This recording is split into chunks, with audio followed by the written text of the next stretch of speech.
Hi, and welcome to Business Unusual. I'm Liz Whitehead, CEO of 12.5 and co-mastermind at Diversity Masterminds. We're here with Laurel Mintz of Elevate My Brand to talk about how she is doing business unusual. Hi, Laurel. Hi, thanks for having me. Oh my gosh, I'm so thrilled you could come. So we're going to get into how everyone's doing during COVID-19, but before we do that, tell us a little bit about Elevate My Brand. Sure. Elevate My Brand is a digital and experiential marketing agency, although we know experiential ain't happening right now, right? And we do everything from web content, social, advertising, creative, and then national field marketing, huge launch events for brands like Facebook, Verizon Digital Media, Zendesk, Sprinkler, huge global tech brands, and then startup baby brands that nobody's ever heard of, mostly in the food and beverage, like CPG in general, food and beverage, kids and toys, fashion, lifestyle, and then we've got some B2B clients as well. But ultimately, our goal is to create visibility and profitability for our clients. Awesome. That's a great list of clients there. That's awesome. I mean, we've been doing it a while. It's been 12 years and over 200 brands at this point, so it's kind of wild. Hopefully, I don't look a day over 11. So in that 12 years, COVID-19 probably isn't your first business crisis. Yeah. So what have you learned from past crises? It's a great question, and it's part of the conversations I'm having with a lot of brands right now. We started in 2008, 2009, so right when that crisis was happening. It's a little bit different because this is more health related, of course, but what we saw then, and what is the same advice that we're offering businesses now, is that those who doubled down on digital and kept their money and their efforts in marketing and advertising were the ones that came out of it far more profitable and successful long term. So I think the tendency is to freak out and pull out your ad and marketing dollars because you're trying to stay, keep your cash reserves. But in fact, what we're seeing is cost per clicks are lower, eyeballs are up. So those brands that are staying in it to win it are the ones that win long term. Ooh, that's interesting. And you're right. I think people are taking one of two paths. Definitely, someone I talked to recently was saying that one of their clients was like, I think I'm going to pull back on marketing. And they said, no, please don't. Please don't. So tell us a little bit about that. Like, what are people doing with their digital marketing? How is it different? Well, first of all, I think it's important for brands, companies, everyone to realize that you're not spending a lot of the other dollars you otherwise would be. So you're not going to lunches and dinners and schmoozing and conferences and all these other things that you would be spending either your personal dollars on within a company or the brand dollars, right? So I think it's important to think about this as a reallocation, not just a doubling down, right? So how can you take the money that you would have spent in X, Y, and Z areas and use that to be more efficient in digital first? Then it's really about having a great conversation online. It doesn't change. The way that you communicate online via digital is not changing. It's just about making sure that you're on tone so that you're not completely tone deaf. And what I mean by that is a brand that's just pushing sales and not saying, hey guys, this is a really weird time, we're offering you a discount, or we understand X, Y, and Z is happening, so we're doing this to support you. So as long as you're not tone deaf, the conversation is still very much the same on social, on Google Ads. Content marketing is first and foremost in brands, or should be first and foremost in brands' minds right now. Okay. So what are some things that you see people doing well? I think people who are pushing a lot of content, a volume of content, that's always been the conversation and a challenge for brands. They come to us and we let them know that it takes a minimum of 2 pieces of content on average per week to organically impact your traffic. So, and they're like, oh my God, I don't know how I'm going to do that. Well, now we've got some time to do that. So the brands that are, I think, doing it right are getting on camera, are creating more content that's specifically keyword focused, because there's a very big difference between just pushing content for content's sake and making content that is SEO driven and going to support traffic to your brand. So I think that's what we're seeing smart brands do, is using like Google free keyword tools, semantic web, building out a content strategy that is really efficient and effective for them, and just pushing the crap out of the content. Wow. Okay. Yeah. So, and does your advice, because you work with big brands and also, as you mentioned, smaller companies in the CPG space, Does the same advice apply? Does anything look different? It does. I mean, the only difference I would say is the aesthetic of a brand. Like sometimes a really high-end luxury brand is not going to want a talking head like this, right? They're going to want something that's just a slightly more polished. And luckily, there's still the ability to create raw footage like this, send it to an editor, and have it become more polished. But for those watching or listening, if you go to elevatemybrand.com and our news and blog page, you can see the videos that we've created. And I know, Liz, you've seen some of these as well. And it's literally just me behind my desk saying, hey guys, Laurel Mintz here with Elevate My Brand. Today I'm going to talk to you about X. 60, 90-second snippet, intro, outro, done. And the truth is we actually film all of those in like one day. So we do like a quarter's worth of content in a day so that then my team can go back and edit, do the intros, outros, and it makes it a much more efficient use of time. Yeah. So you obviously, having a digital brand company, were poised to do this. Did you have any hiccups at the beginning? Or were you guys just all ready to go? Well, I think what we've been calling it is ostriching, right? So many companies were sticking their head in the sand and pretending like this was going to go away tomorrow, and they were just doing nothing. And we know that that's not the best way to address pretty much anything, whether it's a fight with your loved one or a business issue, right? You can't just stick your head in the sand and pretend like nothing's happening. So I would say for the first few weeks, we were kind of waiting to see how our clients were responding to this. Obviously, trying not to be tone deaf and direct them the right way.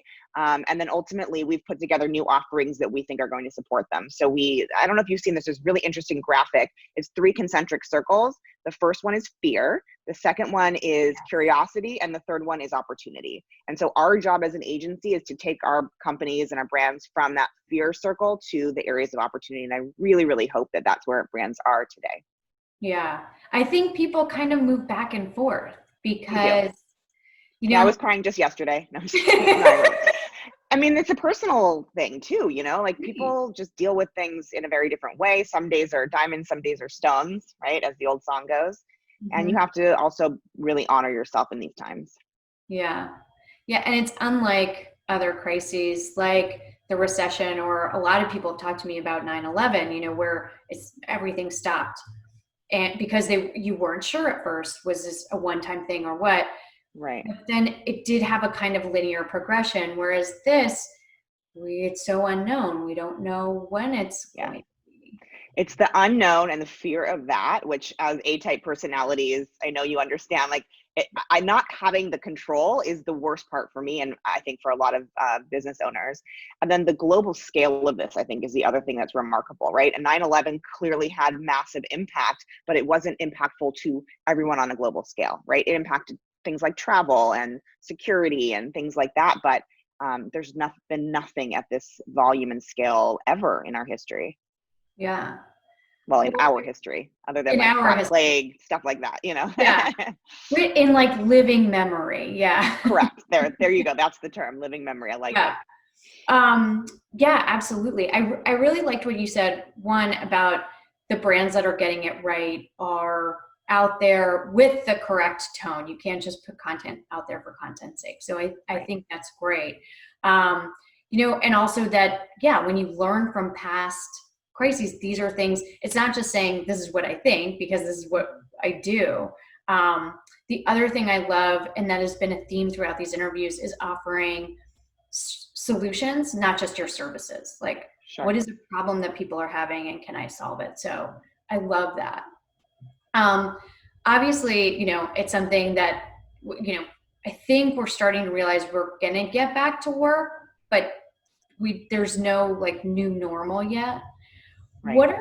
What are some things that you think are going to stick, either from a workplace perspective or from a digital brand strategy perspective?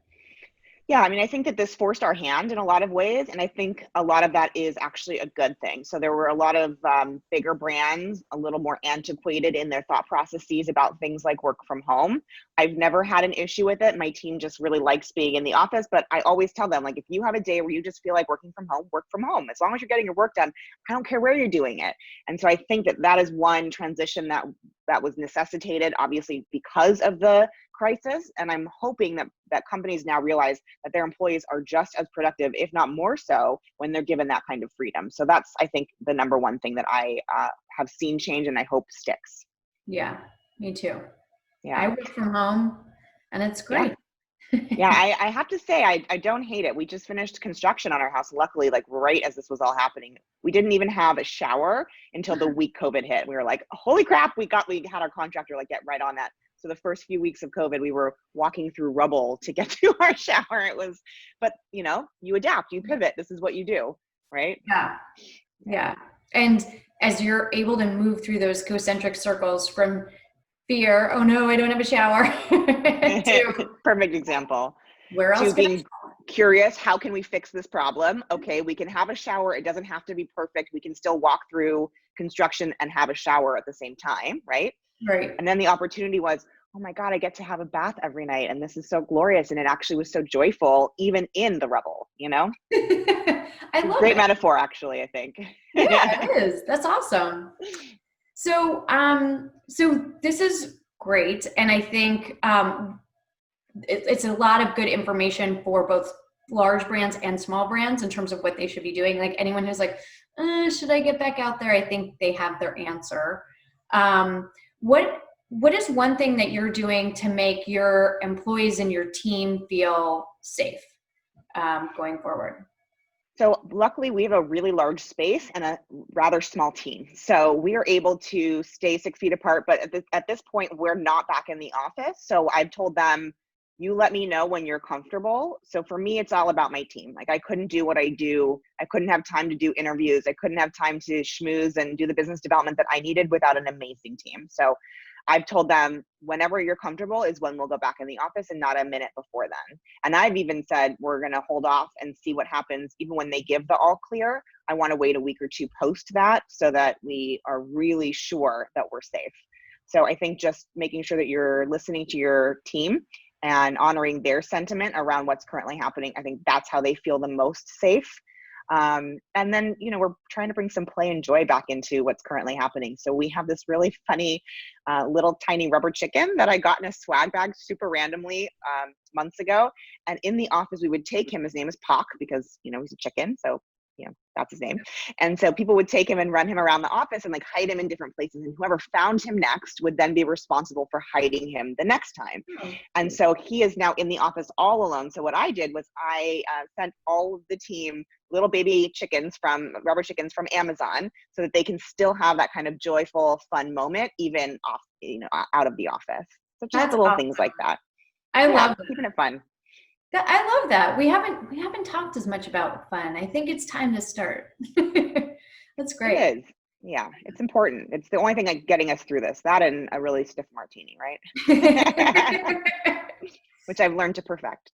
Oh, good job. Yeah. See? Yeah, very important. Important things in life. Silver linings. Yes, absolutely. So okay, so now if there's a brand out there that's like, okay, I have to do something, I need to call Laurel, how can they get in touch with you? What's the best way to reach you? You can always email me directly, Laurel, Laurel, at elevatemybrand.com. Obviously, we are on all the social channels, Instagram at Elevate My Brand LA, Facebook, Elevate My Brand, Twitter, Elevate My Brand, LinkedIn, Elevate My Brand. But really what I'd love for people to do is two things. One is go to elevatemybrand.com, and in the upper left-hand corner, there is a link where you can get kind of a DIY 9 easy steps to marketing. So they can start this process on their own before they're ready to talk to an agency like us, right? So not all brands are ready. I want to make sure that that they have the skills and tools that they need to be successful on their own. And then the other thing is that we have been offering free 30-minute brand consultations to anyone that's in need. And we've actually shifted this, and I know you're going to love this because you love innovation. So we've been noticing that everyone's doing these like free consults. So we're like, how can we do this differently? So now what we've done is we've partnered with 3 different nonprofits. And so anytime someone does take us up on the 30-minute consult, we ask for them to make a suggested donation to one of 3 charities. So we're tying in a social good element with the good that we're trying to offer to the community. Oh, I love that. Good karma points as well. That's exactly right. Yeah. Stacking them up. Once this is over, we'll be able to cash in on those. But Yeah. really, that's what it's about right now, is making people, your community, the world as a whole feel safe and taken care of, and that the tone of that needs to be, how can we be better together? Yeah. Well, Laurel, thank you so much for joining me today. Thanks for having me. I love this. I love these conversations, and I love you. So Oh yeah, I know. I can't wait till we can see each other in person again. I know. So soon we'll be having that martini together, I hope. Exactly. Until then, I'll see you next time on Business Unusual.